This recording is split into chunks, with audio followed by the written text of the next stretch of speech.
एक राज्य में एक राजा साधारण सा व्यक्ति रहता था। उसका कोई अपराध नहीं था, ना ही उसने कभी किसी का अहित किया था, परंतु दुर्भाग्यवश उसके बारे में यह बात मशहूर हो गई थी कि उसका चेहरा मनहूस है। लोग मानने लगे थे कि उसे देखने से दिन बिगड़ जाता है, काम बिगड़ जाता है और अनहोनी हो जाती है। बिना सत्य जाने, बिना परखे लोगों ने उसे दोषी ठहरा दिया। धीरे-धीरे यह बात राजा तक पहुंची। जनता की शिकायतें सुनकर राजा ने सोचा, अंधविश्वास के आधार पर किसी को दोषी ठहराना ठीक नहीं है। पहले स्वयं सत्य जानना चाहिए। राजा ने उस व्यक्ति को महल में बुलवाया और कुछ दिनों तक वहीं रहने का आदेश दिया। एक दिन राजा ने निश्चय किया कि वह स्वयं प्रातःकाल उस व्यक्ति का मुख देखेगा। उसी सुबह किसी कारणवश राजा अत्यंत व्यस्त हो गया और दिन भर भोजन ना कर सका।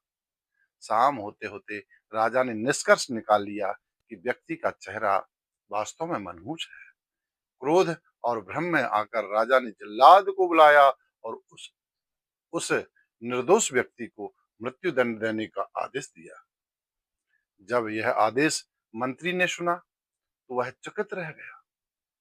उसने साहस जुटाकर राजा से पूछा, महाराज, इस व्यक्ति का अपराध क्या है? राजा बोला, आज सबसे पहले मैंने इसका मुख देखा और मुझे दिन भर भोजन नहीं मिला। इससे प्रमाण बड़ा प्रमाण और क्या होगा कि यह मनहूस है? मंत्री ने विनम्रता से कहा, महाराज क्षमा करें, आज प्रातः सबसे पहले इस व्यक्ति ने भी आपका ही मुख देखा था। आपको तो केवल भोजन नहीं मिला, लेकिन आपके मुख दर्शन से इस इसे प्राण दंड मिल रहा है।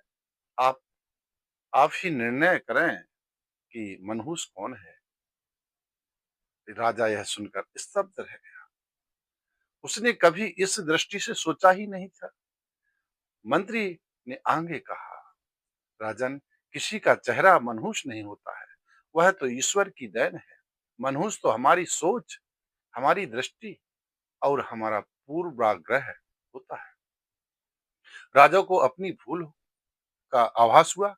उसने तुरंत उस व्यक्ति को मुक्त कर दिया और जनता को भी यह समझाया कि बिना जांच पड़ताल, बिना आत्मचिंतन किसी को दोषी ठहराना सबसे बड़ा अन्याय है। दूसरों की आलोचना करने से पहले हमें अपनी सोच की पड़ताल करनी चाहिए। मनहूसियत किसी चेहरे पे नहीं, हमारी नकारात्मक दृष्टि में होती है। बिना सत्य जाने किसी को दोषी ठहराना न केवल अन्याय है, बल्कि हमारे विवेक की भी परीक्षा है। सही निर्णय वही है जो तर्क, करुणा और आत्मचिंतन पर आधारित हो। जय श्री राधे।